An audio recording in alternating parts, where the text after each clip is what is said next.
매일 성경과 함께하는 오늘의 큐티 시간입니다. 4월 4일 오늘의 말씀은 마태복음 27장 1절에서 10절입니다.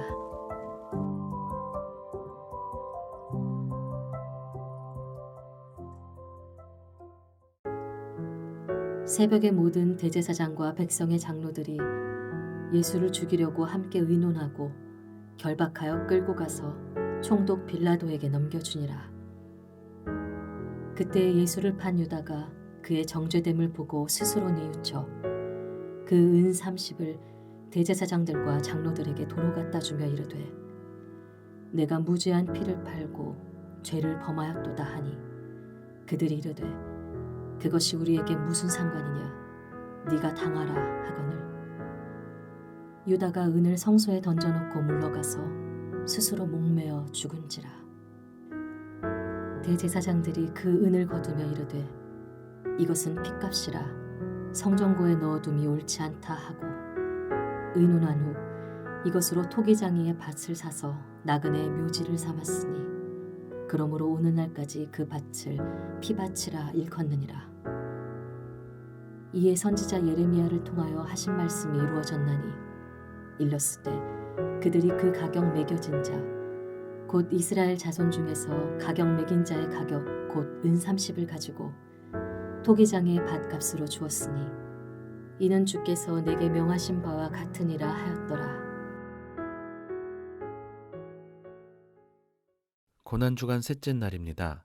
우리 죄의 무게와 주님의 사랑의 무게를 묵상하며 더 분명한 주님의 증인되는 저와 여러분의 삶이 되기를 축복합니다. 오늘 본문은 예수님이 총독 빌라도에게 넘겨지는 내용으로 시작합니다. 그런데 본문의 흐름이 조금 이상합니다. 빌라도의 신문 내용인 11절로 바로 이어지는 게 자연스러울 것 같은데 다른 이야기, 즉 유다의 자살 이야기와 대제사장들의 반응이 중간에 끼어 있는 것입니다. 이 부분은 복음서에서 마태복음에만 유일하게 나와 있는 내용입니다. 마태는 왜 이 부분을 이곳에 삽입했을까요? 오늘은 이 부분을 집중해서 묵상하면 좋겠습니다.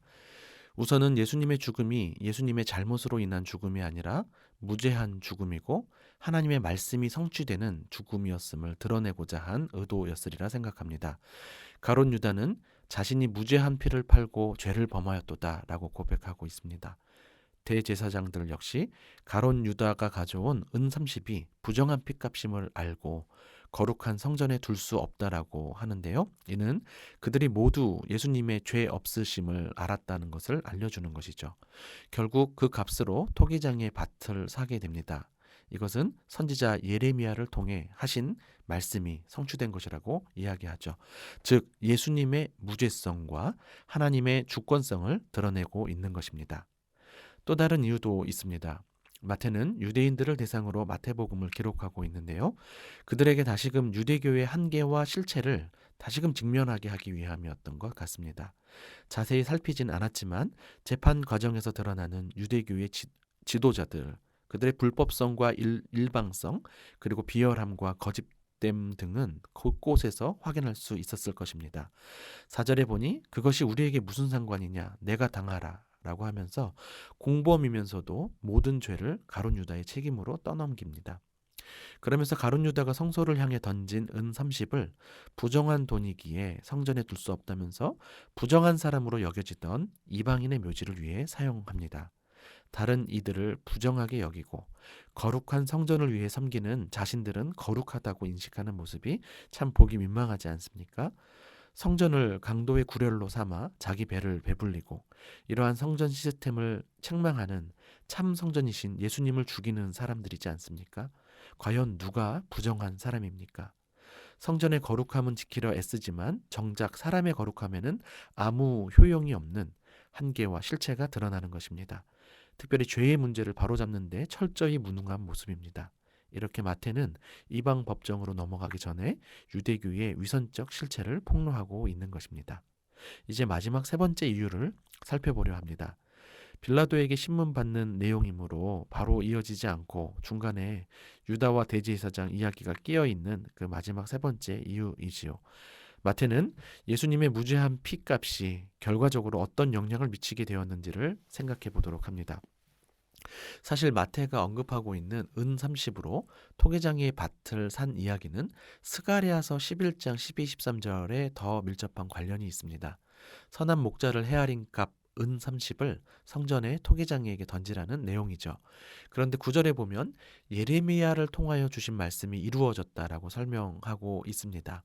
이것은 스가랴의 말씀을 예레미야의 관점에서 해석하고 있음을 보여주는데요. 토기장이와 관련된 내용이 예레미야 18장에 나오고 밭을 구매하는 내용이 32장에 나옵니다.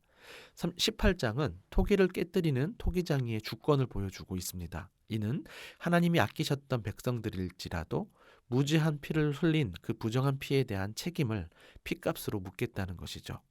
동시에 예레미야 32장에서는 미래의 회복을 바라며 아나돗의 밭을 사는 소망의 이야기가 나오고 있습니다. 이는 하나님이 이 피값을 통해 무언가 긍정적인 회복을 가져올 것을 암시하는 것입니다. 여러분, 예수님의 피값이 어떻게 사용되고 있습니까?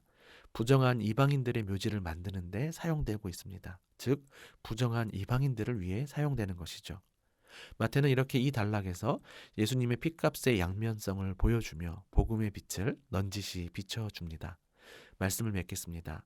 예수님의 피값은 오늘날도 사람들로부터 은 30 정도로 값싸게 취급당하고 있습니다.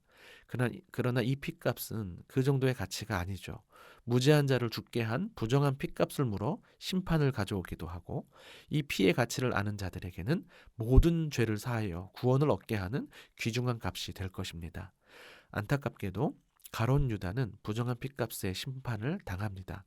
스스로 뉘우치고 자신의 죄에 대해 인정하고 책임을 지려는 긍정적인 모습을 보이기도 하지만 아쉽게도 용서받는 자리까지 나아갈 수 없었던 것입니다. 차마 하나님께 용서를 구할 생각도 못하고 스스로도 자신을 용서할 수 없었던 것이죠.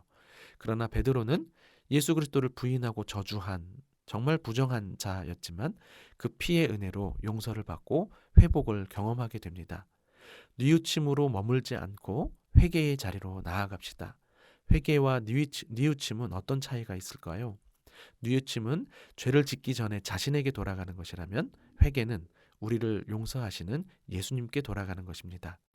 여러분, 때 늦은 후회는 있어도 때 늦은 회개는 없다는 것을 기억하십시오. 예수님의 피가 용서하지 못할 죄는 아무것도 없습니다. 기도하겠습니다. 주님, 우리가 주님의 피값을 얼마나 값없이 여기는지 돌아보게 됩니다. 값을 매길 수 없을 만큼 값진 보혈의 피를 통해 구원을 얻었는데 마치 공짜로 받았기에 값싸게 취급하고 있지 않은지 모르겠습니다. 주님의 무죄한 피로 인해 우리 죄가 사해졌고 생명을 얻었음을 고백합니다. 그리고 그 보혈을 의지하여 주님께 나아가 우리 죄를 고합니다. 주님을 사랑하지 못하고 어떻게든 주님을 나의 이익을 위해 이용하거나 나의 이익에 반대가 될 때 버리는 우리의 죄를 용서하여 주십시오. 부정한 자를 위한 핏값이 되어주신 예수님의 이름으로 기도합니다. 아멘.